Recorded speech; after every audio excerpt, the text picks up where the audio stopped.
कारण मी पहिल्यांदा तुमचं मनापासून स्वागत करतो.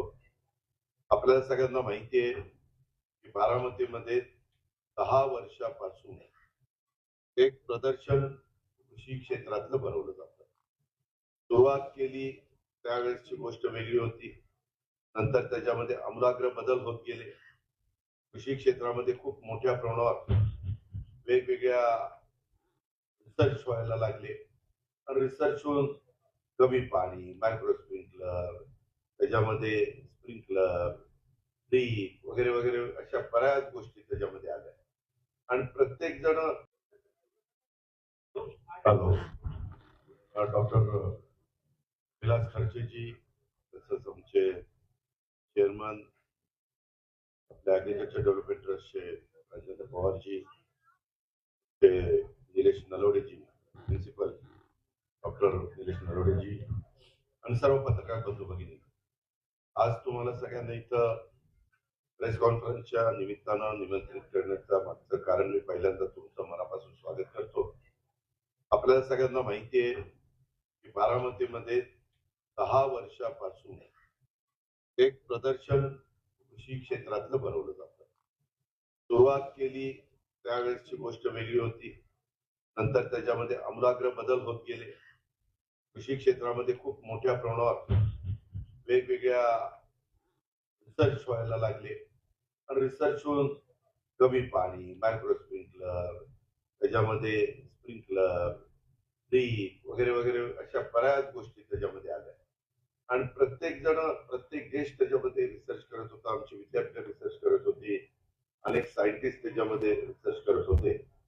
आणि यावेळेस 2026 कृषी प्रदर्शन हे 11वं वर्ष आहे. आणि ह्या 110 एकरात कृषी विज्ञान केंद्राचा जो परिसर आहे त्या परिसरामध्ये ते भरवलं गेलेलं आहे. इथं महत्वाचं म्हणजे तुम्ही बाकीच्या ठिकाणीची डॉक्युमेंटरी दाखवतात आणि सांगतात की बाबा असं असं तिथं होतं. इथं प्रत्यक्षांनी डोळ्यांनीच बघायचंय की तिथं कशी पिकं आहेत, काय पिकं आहेत, एआयचा वापर कुठं केला, विदाऊट एआयचा वापर करून पिकांची परिस्थिती काय राहिली आहे, कशा पद्धतीनं फुलं येतात, फळं येतात, भाजीपाला येतो, इतर वेगवेगळ्या प्रकारची पिकं येतात, ऊस येतो, जनावर वेगवेगळ्या प्रकारचे जे काही आपली जाती आहेत आपल्या भारतात किंवा महाराष्ट्रात, अशा अनेक प्रकारचे वेगवेगळे तुम्हाला अॅनिमल्स इथं पाहायला मिळतील. कोंबड्यांमधले प्रकार, शेळ्यांमधले प्रकार, अशा हे सर्व साधारण शेतकऱ्यांना याबद्दलची अधिकची माहिती देण्याच्या दृष्टिकोनातून जे जे करता येणं शक्य आहे ते करण्याचा प्रयत्न इथं केला जातो. पत्रकार मित्रांनो, जग बदलत चाललेलं आहे, शेती बदलत चाललेली आहे. बदलत्या शेतीला आधुनिक तंत्रज्ञानाची जोड देण्यासाठी एआय म्हणजे कृत्रिम बुद्धिमत्ता, रोबोटिक्स यासारखे जोड देऊन आपण आधुनिक पद्धत उत्पादन तंत्रज्ञान विकसित करण्यासाठी आणि शेतकऱ्यांना कुठेतरी शाश्वत विकासासाठी नाविन्यपूर्ण संशोधन होणं गरजेचं आहे. आणि या कृषी प्रदर्शनाच्या मागचा कृषी प्रदर्शनाच्या मागचा उद्देश हाच आहे. त्यातला दरवर्षीचा लाखो आमचे महाराष्ट्रातनं शिक्षक येतात, काही परराज्यातनं पण येतात, काही वेगवेगळे सायंटिस्ट किंवा ज्यांनी त्याच्यामध्ये खूप काही अभ्यास केलेला असे परदेशातनं पण आलेले मान्यवर इथं आज आम्हाला भेटले. आणि आज सुरुवात होती खरं तर आपल्या राज्याचे राज्यपाल महोदयांच्या हस्ते त्याचं उद्घाटन होणार होतं. सगळं ठरलं, परंतु काही त्याच्यामध्ये थोडीशी अडचण आली. पुन्हा ती परवानगी थांबवली, पुन्हा परवानगी दिली. त्या सगळ्या घाई गडबडीमध्ये शेवटी राज्यपाल महोदय येऊ शकले नाही. आणि मग आम्ही कुलगुरूंच्या हस्ते त्याचं उद्घाटन त्या बाबतीमध्ये केलेलं आपण सकाळी पाहिलं. आता हे लोकांचा प्रतिसाद, शेतकऱ्यांचा प्रतिसाद पाहता 8 दिवस ठेवलेला आहे. म्हणजे आज शनिवार तो पुढचा शनिवार, म्हणजे 17 तारखेपासून 24 तारखेपर्यंत ऑक्सफर्ड आणि मायक्रोसॉफ्ट कंपनीच्या मदतीने ट्रस्टने आर्टिफिशियल इंटेलिजन्सच्या तंत्रज्ञानावर आधारित ऊस व्यवस्थापनाचं तंत्रज्ञान वापरून ऊस उत्पादन क्षेत्रामध्ये प्रति एकरी 200 टन उत्पन्न मिळणारा प्रात्यक्षिक प्लॉट देखील तयार केलेला आहे. गोडव्याचं पण उत्पन्न त्याच्यामध्ये 150 टनापर्यंत आणता येतं. ते आणण्याचा ध्यास आपल्या त्या ट्रस्टनी घेतलेला आहे. राज्यातील जवळपास 5,000 शेतकऱ्यांनी एआय तंत्रज्ञानाद्वारे ऊसाची लागवड केलेली आहे. कारण आपल्याकडे कारखान्यांची संख्या खासगी आणि सहकारी 200च्या पुढे गेलेली आहे आणि कॅपॅसिटी बहुतेकांनी वाढवलेली आहे. पण आता टनेज घटत चाललेले आहे. एआयचा वापर केला तर टनेज पण वाढणार आहे. खताचं खर्च पण 40% बचत होणार आहे. पाण्याची कदाचित 50% बचत होऊ शकते असं सिद्ध झालेलं आहे. त्याच्यावर कमी पाण्यामध्ये कमी खतामध्ये जास्तीचं उत्पन्न मिळालं तर जे काही आता ऊसाची कमतरता भासते साखर कारखान्यांना ती पण भासणार नाही आणि लोकांचं टनेज वाढलं तर शेतकऱ्यांना पण 2 पैसे जास्त त्या ठिकाणी मिळणार आहे. जमिनीत सेन्सर, ड्रोन, रोबोट, सॅटेलाइटद्वारे संपूर्ण क्षेत्राचं नियोजन तिथं केलंय. ड्रोन तुम्ही बघितलं असेल किती ड्रोन आपण त्याच्यामध्ये वापरतोय. स्क्रीन आहे आणि शेतकरी पण जो नवीन शेतकरी आहे, जो जुना शेतकरी, कष्ट करणारा शेतकरी, त्याला ते फार आवडतं. मला खूप महिला भगिनी पण म्हणल्या की आम्ही शेती करतो, आम्हाला हे इथं दरवर्षी येऊन पाहायला आवडतं. बियाणं कसलं, रोपं कसली, कुठं घ्यायची, काय घ्यायचे वगैरे सगळ्याच माहिती तिथं दिली जाते. जमिनीतील जे काही आपण या प्रदर्शनात शेतकऱ्यांना जनावरांच्या विविध जाती, भाजीपाला गुणवत्ता केंद्र, नाविन्यपूर्ण शेती तंत्रज्ञान, नैसर्गिक शेती पद्धत आणि श्वान व अश्व प्रदर्शन. आपल्या इथं भीमथडी घोडा हा पण प्रसिद्ध आहे. पूर्वीचं त्याचं रेकॉर्ड काढलं गेलं. त्याच्यामध्ये छत्रपती शिवाजी महाराजांच्या काळामध्ये देखील या घोड्याचा वापर केला जायचा. विशेषतः डोंगर चढण्याच्या करता, उतरण्याच्या करता हे घोडे फार चपळ असतात आणि त्या खाचखाट्यातनं आरामात ते वर चढतात, उतरतात. आणि अलीकडं आमचा धनगर समाज जो मेंढ्या राखतो ते त्यांचा सगळा संसार त्याच्या पाठीवर बांधून नेतात आणि ह्या गावातनं त्या गावात, त्या गावातनं कधी पश्चिम महाराष्ट्रात, कधी कोकणात असं ते जात असतात. आणि त्याच्याही बद्दल केंद्र सरकारने पण त्याच्यामध्ये मान्यता दिलेली आहे. त्याच्यामुळे त्याही गोष्टीला आता भीमथडी घोड्याला तिथं महत्व देण्याचं सुरू केलेलं आहे. त्याचबरोबर नाविन्यपूर्ण शेती तंत्रज्ञान, नैसर्गिक शेती पद्धत आणि हे प्रक्रिया मार्गदर्शन, भरड धान्याच्या बाबतीमध्ये आजूबाजूच्या राज्यामध्ये खूप चांगल्या पद्धतीने काही निर्णय झालेले आहेत. आज आम्हाला ते ऐकायला मिळालं. आम्ही पण म्हणलं किंवा तुम्ही सांगा जे शेतकऱ्याच्या फायद्याचं असेल ते करण्याचा प्रयत्न निश्चितपणे आपण सगळेजण मिळून त्या ठिकाणी करू. फुल शेती इत्यादीचा लाभ कसा घेता येईल. आता झेंडूचे 5 प्रकारची फुलं इथं तुम्हाला पाहायला मिळतील रंगाची. तसंच तुमच्या शेवंतीची तर 20 पेक्षा जास्त 25 पर्यंत वेगवेगळे रंग तुम्हाला तिथं पाहायला मिळतील. अशा खूप काही गोष्टी आहेत. एआय तंत्रज्ञान म्हणजे कृत्रिम बुद्धिमत्तेचा वापर करून केळी पिकामध्ये G9 केळी, एआय मुळे 25% पाण्याची बचत, 40% खताची बचत, एकरी 50 टन उत्पादन घेण्याचं तंत्रज्ञान हे इथं विकसित झालेलं आहे. तुम्ही तिथं बघितलं तर तुमच्या डोळ्याला दिसेल की खरंच बाबा साधी पद्धतीने केळी लावणं आणि एआयचा वापर करून केळी लावणं ह्याच्यामध्ये खूप मोठा फरक आहे. सघन मका लागवड तंत्रज्ञान हे केव्हीके म्हणजे कृषी विज्ञान केंद्र बारामती गेली 10 वर्षापासून चिनी मका तंत्रज्ञान प्रसारित केलंय.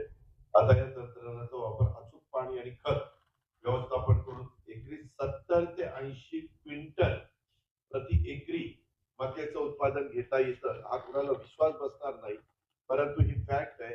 इतक्या मोठ्या प्रमाणावर आपण त्या ठिकाणी मक्याचं उत्पादन घेऊ शकतो आणि आता शेतकरी पण बघतात. आम्ही पण आता प्रत्यक्ष हे व्हिजिट केली त्यावेळेस कुलगुरूंनी आम्ही सगळ्यांनी ते जवळनं पाहिलं. त्याचबरोबर आपल्याला गोदावरी तुरीचं 10 फूट पट्टा पद्धतीनं लागवड करून एकरी 20 क्विंटल उत्पादन फक्त एआय तंत्रज्ञानामुळे शक्य आहे. आणि केव्हीके बारामतीच्या प्रात्यक्षिक प्लॉट मध्ये ते दाखवून दिलेलं आहे. ते पण असं मी सांगणं आणि तिथं प्रत्यक्षात पाहणं याच्यात खूप फरक पडतो. एआय तंत्रज्ञान आधारित कांदा उत्पादन अगदी 6 इंच खोलीचे सेन्सरद्वारे त्याच्यात पाण्याचं नियोजन केलेलं आहे. एआय प्रणालीद्वारे कीड आणि रोगमुक्त व्यवस्थापन एकरी 600 पिशवी म्हणजे 30 टन उत्पादन घेणे शक्य आहे. यामध्ये भीमाशक्ती या 8 महिने टिकणाऱ्या वाणाचा समावेश आहे आणि 500 ते 600 ग्रॅम वजनाचा लाल कांदा तो नेदरलँड येथील कंपनीने विकसित केलेला आहे. तो पण आपण तिथं ठेवलेला आहे, तोही आपण शेतकऱ्यांना दाखवतो. एक एक कांदा अर्ध्या किलोचा आहे. पेरीचे विविध प्रकार, त्याच्यामध्ये अवाकॅडो, प्लम, पियर, लिची, रामबुतान, मॅगोस्टीन, लक्ष्मणफळ, पॅशन फ्रूट, खजूर, हे सगळे वेगवेगळे प्रकार आपण तिथं ठेवलेले आहेत. हायड्रोपोनिक भाजीपाला तंत्रज्ञान मात्र कमी जागेत तिप्पट उत्पादन घेण्यासाठी गोलाकार व्हीलमध्ये स्ट्रॉबेरी किंवा इतर पालेभाज्या घेणे शक्य आहे, त्याचाही प्रात्यक्षिक तिथं दाखवलेलं आहे. नेदरलँड, चीन, ब्राझील, स्पेन, जर्मनी, इस्रायलचं ठिबक तंत्रज्ञान देखील इथं येणाऱ्या शेतकऱ्यांना 8 दिवसाच्या करता पाहायला मिळणार आहे. माझी तमाम शेतकऱ्यांना आव्हान आहे की आपण या आणि पहा आणि त्याच्यातनं जे काही तुम्हाला शक्य असेल ते करण्याचा प्रयत्न स्वतःच्या शेतीमध्ये करा. तण नियंत्रण करण्यासाठी तणनाशकाचा वापर करून नियंत्रण मिळवणे खूप अवघड आहे किंवा खर्चिक आहे आणि हानिकारक पण आहे, कारण तो वरचा पापुद्रा जमिनीचा वरचा तो त्याला त्रास होतो, त्यामुळे पिकाचं नुकसान जास्त होतं. यावर सध्या AI, कॉम्प्युटर विजन आणि मशीन लर्निंगद्वारे कॅमेरावर सेन्सरचा वापर करून अचूकरित्या फक्त लेझरच्या साहाय्याने तण मारण्याचे मशीनचा यशस्वी प्रयोग इथं केलेला आहे. काय झालं, आता पूर्वीच्या सारखं लेबर मिळत नाही. लेबर मिळत नसल्यावर अनेक गोष्टी तुम्ही ह्याच्यामध्ये वापर करून आपल्या सेन्सरचा वापर करून किंवा ड्रोन कॅमेऱ्याचा वापर करून किंवा लेझरचा वापर करून अशा या सगळ्या गोष्टीचा वापर करून आपण त्यांचा खर्चही कसा कमी होईल ते बघतोय आणि तेवढंच तण ते जाळते. आता आम्ही प्रात्यक्षिक पण त्याच्यामध्ये बघितलं आणि त्याची आता खऱ्या अर्थाने गरज आहे. त्याच्यावर जमिनीचा पोत पण अजिबात बिघडत नाही आणि जेवढं तण जळायला पाहिजे तेवढंच तण त्याच्यातनं जळून जातं. त्याचबरोबर जीवाणू खते आणि औषधाचा वापर ड्रम तंत्रज्ञान 10 दशपर्णी अर्क, शून्य मशागत तंत्रज्ञान आधारित पिके, जीवामृत भाजीपाला, नैसर्गिक शेती आधारित कडधान्य, गांडूळ खत आणि सेंद्रिय खत निर्मितीचा वापर हा इथं केला जातो. शेती क्षेत्रातील होमिओपॅथीचा वापर केला आहे. देशभरातील विविध जातीचे जनावर, गाय, म्हैस, बैल, शेळ्या, मेंढ्या, श्वान, बदक इथे पाहायला मिळतंय, तुम्हाला मिळणार आहेत. महाराष्ट्रात कृषी उद्योगाचे सहकार्यात्मक जाळे उभारण्याच्या दृष्टीनं जागो किसान जागो हा उपक्रम संकल्पित करण्यात आलेला आहे आणि या उपक्रमाच्या माध्यमातून शासन, आपली शासनाची कृषी विद्यापीठ, उद्योग क्षेत्र, स्वयंसेवी संस्था, कृषी विज्ञान केंद्र बारामती आणि शेतकरी समुदाय यांना एकत्र आणून संशोधनातील हरित तसेच प्रत्यक्ष शेत स्तरावर परिणाम साधणारा मॉडेल कार्यक्रम राबवण्यात येत आहे. ऍग्रिकल्चर डेव्हलपमेंट ट्रस्ट बारामती आणि ACFI सारख्या राष्ट्रीय उद्योग संघटनेच्या माध्यमातून देखील महाराष्ट्रातील शेती अधिक सक्षम आणि भविष्योन्मुख करण्याचा एक महत्वाचा इथं प्रयत्न हा करण्यात आलेला आहे. यामुळे ऊस उत्पादक शेतकरी, साखर उद्योग, संपूर्ण कृषी संस्थेला दीर्घकालीन लाभ होणार आहे. शासन, उद्योग, विद्यापीठ आणि शेतकरी यांच्यातील सहकार्य आपल्या महाराष्ट्रातल्या शेती अधिक शाश्वत, सक्षम आणि भविष्यासाठी सज्ज करण्याचा होण्यासाठी निश्चितपणे मदत होणार आहे. त्याच्यात द्राक्ष पण आहे, पेरू पण आहे, वेगवेगळी फळं पण आहे, खूप काही जवळपास इथं बघायचं म्हटलं तर अक्षरशः अख्खा दिवस तर नीट समजून घ्यायचं म्हटलं तर तिथपर्यंत आपल्याला वेळ इथं घालवता येतो आणि स्वतःच्या ज्ञानामध्ये देखील शेतकऱ्यांना खूप मोठ्या प्रमाणावर त्या ठिकाणी अधिकचं ज्ञान मिळवता येतं. त्याकरता माझे महाराष्ट्रातल्या तमाम शेतकऱ्यांना आव्हान आहे की या कृषी प्रदर्शन 17 ते 24 जानेवारी 2026 17 तारखेपासून 24 म्हणजे ह्या शनिवारपासून पुढच्या शनिवारपर्यंत सगळ्यांनी यावं आणि ह्या कृषी प्रदर्शनाचा त्यांनी लाभ घ्यावा, त्याच्यातनं नवीन शिकण्याचा प्रयत्न करावा, जग कुठल्या रस्त्याने चाललंय ते समजून घेण्याचा प्रयत्न करावा. धन्यवाद. एक मिनिट, आता मी कृषीचं बोलतोय पहिल्यांदा, माझी हात जोडून विनंती आहे की आमच्या शेतकऱ्यांच्या दृष्टीने खूप महत्वाची बाब आहे. पहिल्यांदा आपण त्याच्यावर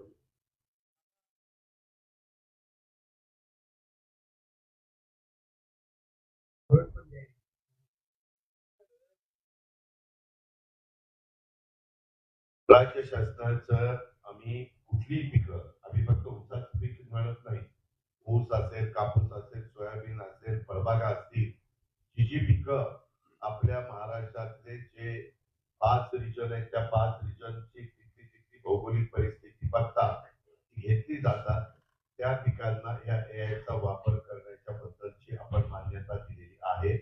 त्याच्यामध्ये कृषी विभागाने आणि आपल्या कृषी आयुक्त, कृषी सचिव, कृषी मंत्री ह्या सगळ्यांनी लक्ष घातलेलं आहे. आम्ही पण त्याच्यामध्ये स्वतः लक्ष देतोय आणि ते काम चाललेलं आहे. त्याचे प्रस्ताव पण आता मला वाटतं मंत्रालयामध्ये आलेत अशी माझी माहिती आहे. परंतु मी आज खरं कॅबिनेट होती, पण हा कार्यक्रम असल्यामुळे मला काही त्या कॅबिनेटला उपस्थित राहता आलं.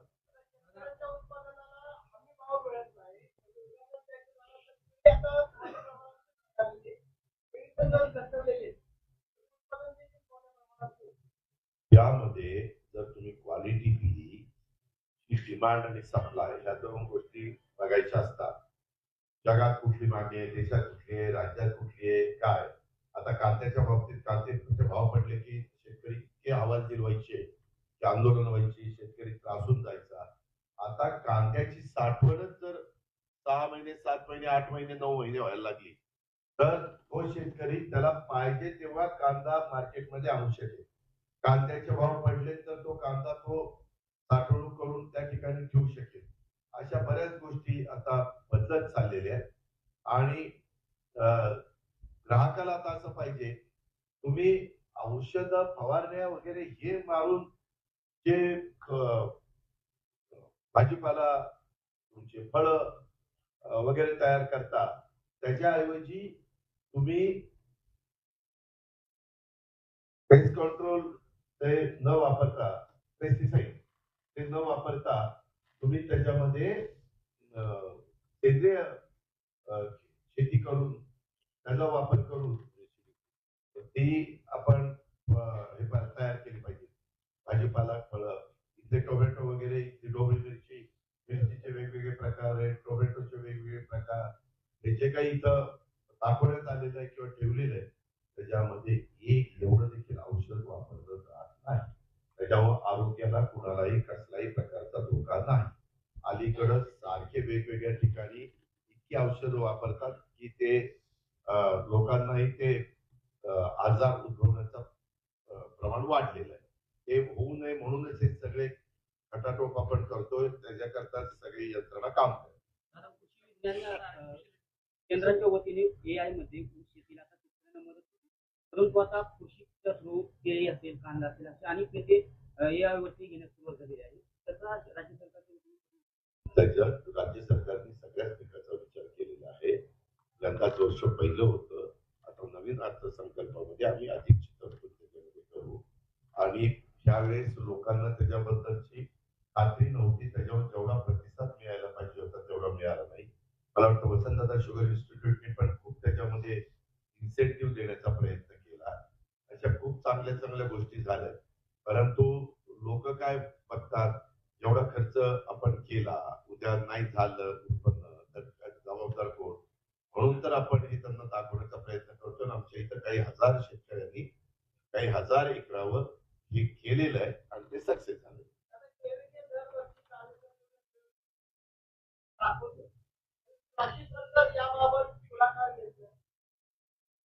राज्य सरकार वेगवेगळ्या ठिकाणी कृषी प्रदर्शन भरवत असतं, वेगवेगळ्या ठिकाणी प्रोत्साहन देत असतं. आता इथं स्वतः व्हाईस चान्सलर बसलेले, तिथंही अनेक प्रकारचे नवीन नवीन तुरीचं बी असेल किंवा आणखी वेगवेगळे प्रकार असतील, अशी अनेक गोष्टी त्या ठिकाणी ते करतात, रिसर्च करतात आणि त्या रिसर्चला राज्य सरकारने अजून मदत केली पाहिजे.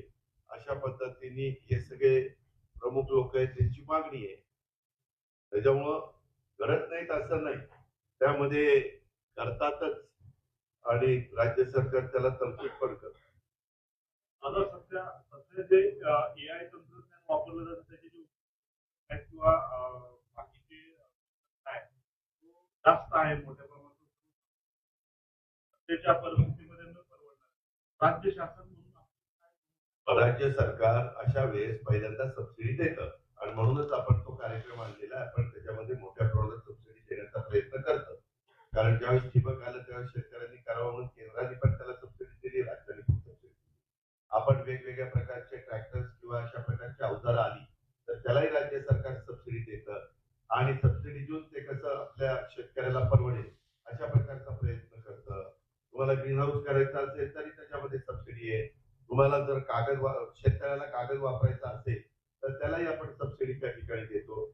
अशा खूप काही गोष्टी जोपर्यंत शेतकऱ्याला त्याच्याबद्दलची खात्री पटत नाही आणि तो त्याच्यामध्ये स्वतः पुढाकार घेऊन ते करायला सुरुवात करत नाही त्यावेळेस क्रॉप सबसिडी गव्हर्नमेंट ऑफ महाराष्ट्राला द्यावी लागते, गव्हर्नमेंट ऑफ इंडियाला द्यावी लागते आणि दोन्ही विभाग केंद्राचा आणि राज्याचा कृषी विभाग यामध्ये लक्ष ठेवून आहे.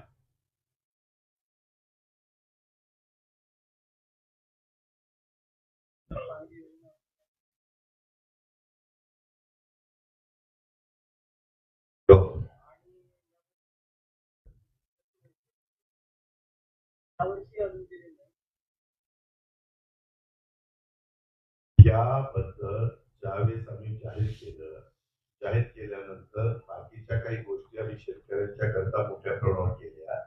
ते म्हणजे शेतकऱ्यांना दर महिन्याला 500 रुपये द्यायला सुरुवात केली. म्हणजे एका शेतकऱ्याला 6,000 म्हणजे 1 कोटी शेतकऱ्याला 6,000 कोटी वर्षाला. हे अशा काही गोष्टी आणि इतर पण मी ज्या स्कीमचा उल्लेख केला त्याच्याबद्दलच्या पण आहेत. मी त्याच्या संदर्भामध्ये माहिती मागवलेली कृषी खात्याकडे. काय झालंय आता नगरपालिका, जिल्हा महानगरपालिका, आता 12 जिल्हा परिषदेला या सगळ्या निवडणुकांचा धामधूम त्याच्यात आचारसंहिता त्यामुळे थोडंसं त्याच्यामध्ये डिले झाला ही गोष्ट मान्य आहे.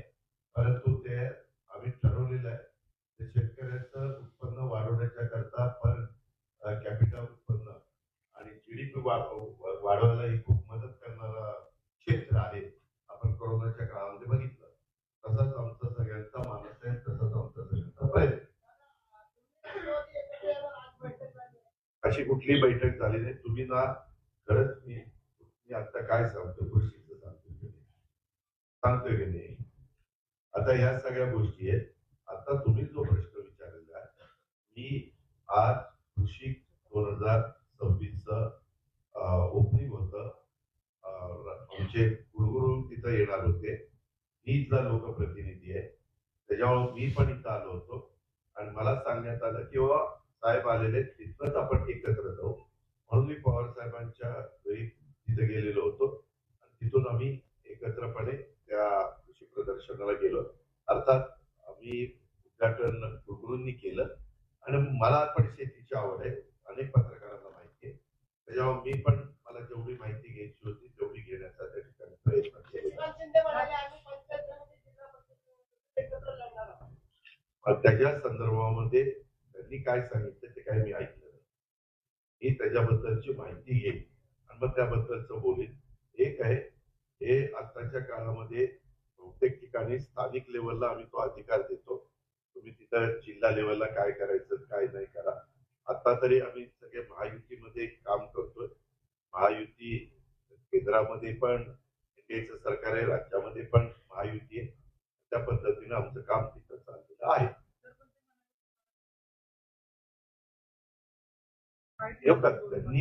त्यांना जे योग्य वाटतं ते सांगतील ना.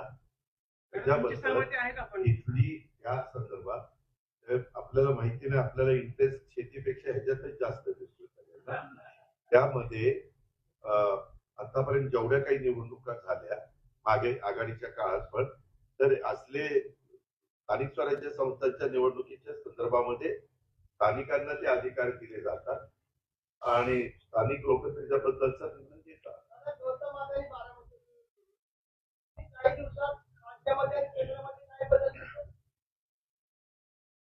गौतम अडाणी हे आपल्या एआयच्या उद्घाटनाला आले होते. ते उद्योगपती आहे. त्या उद्योगपतींचा वेगवेगळ्या बदल होण्याचा काय संबंध? अरे तो आमचा परिवार आम्ही एकत्र आहोतच ना. आम्ही सुखदुःखात एकमेकाच्या ह्याला जातो. आता त्याच्याबद्दल आज विषय काय आहे. आज आमच्या 16 तारखेपासून फॉर्म भरायला सुरुवात झाली. आज मला वाटतं 17 तारीख बरोबर आहे. उद्या 18 तारीख सुट्टी आहे. हे इतकं काही गडबडीत आणि सुप्रीम कोर्टाने सांगितलं होतं 31 जानेवारीच्या आत करा. ते आता मला वाटतं 15 फेब्रुवारीला सुप्रीम कोर्टाने परवानगी दिली. आता त्यात 50% आत आरक्षणाच्या फक्त 12 जिल्हा परिषद आहेत. तेवढ्याच लागलेल्या आहेत. आता त्या जिल्हा परिषदेच्या संदर्भातली तिथली भौगोलिक परिस्थिती, राजकीय परिस्थिती आणि तिथली एकंदरीत बाकीच्या सगळ्या गोष्टी त्या बघून तिथले स्थानिक लोक त्याच्याबद्दलचा निर्णय त्या ठिकाणी घेतील. आता महापालिका निवडणुकीत भाजपला बहुमत चांगल्या प्रकारे मिळालेलं आहे. तसेच पुणे आणि पिंपरी चिंचवडमध्ये राष्ट्रवादी काँग्रेसला सत्ता मिळेल असं चित्र होतं. तर का शेवटी मतदार राजा हा फार महत्वाचा असतो. प्रयत्न करणं हे प्रत्येक राजकीय पक्षाचं काम असतं. त्यांनी प्रयत्न केले, परंतु भाजपला अतिशय चांगलं यश मिळालं. त्याबद्दल भाजपचं मनापासून अभिनंदन, मनापासून कौतुक. राज्याचे मुख्यमंत्री देवेंद्र फडणवीसांच्या नेतृत्वाखाली या सगळ्या निवडणुका भाजपने लढलेल्या होत्या आणि त्याला खूप चांगला प्रतिसाद मिळाला. आता इतरांचा त्याच्यामध्ये पराभव झाला. पराभव झाला. माझं स्वतःचं गणित असं असतं की पराभवाने खचून जायचं नसतं, पुन्हा त्याच्यामध्ये आपलं काम करत राहायचं असतं. पराभवाची कारणं नेमकी काय वाटते? अरे बाबा, अजून 24 तास पण झाले. काल 3 वाजता निकाल लागला, पहाटे काही विषय. त्याच्यामध्ये सगळे बसतील, आम्ही त्याच्याबद्दलची माहिती घेऊ, काय झालं, कसं झालं. एवढंच वातावरण. मीडिया पण म्हणत होता की चांगलं वातावरण आहे, चांगलं वातावरण आहे. आमचे अंदाज चुकले तसे मीडियाचे पण अंदाज चुकले. पण ठीक आहे ना, मतदार राजा हा महत्वाचा आहे. माझ्या दृष्टीने आत्ताचं कृषी प्रदर्शन हे खूप महत्वाचं आहे आपल्या शेतकऱ्यांच्या दृष्टीनं. आणि माझ्या एकंदरीत महाराष्ट्र हा कृषीप्रधान राज्य आहे आणि त्याच्यामध्ये जेवढं शेतकऱ्यांना मी समाधानी करू शकू तेवढं एक तिथं आर्थिक सुबत्ता येण्याच्या करता मदत होत असते आणि म्हणून आम्ही त्या कामाला जास्त प्राधान्य दिलंय. आणि त्याच्यात आमचे कृषी विकास प्रतिष्ठान, त्याच्यामध्ये आमचं कृषी विज्ञान केंद्र, चेअरमन आमचे राजेंद्रजी पवार आणि त्यांची सगळी टीम नलवडे आणि सगळ्यांनी खूप लक्ष घातलं. आणि तुम्ही पण, माझी तुम्हाला विनंती आहे की काही गोष्टी तुम्ही पण दाखवा मीडियाच्या माध्यमातून. प्रिंट मीडियानी तसेच एक माहिती द्यावी आणि इलेक्ट्रॉनिक मीडियाने ते दाखवावं की काय काय तिथं चाललेलं आहे.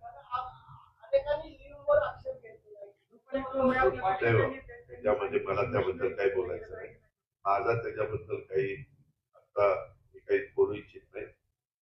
पीएम त्याच्या पद्धतीने काम करतं. काय होतं, ज्यावेळेस पराभव होतो ईव्हीएम वर दोष द्यायचा, यश आलं की बद्दल बोलायचं नाही.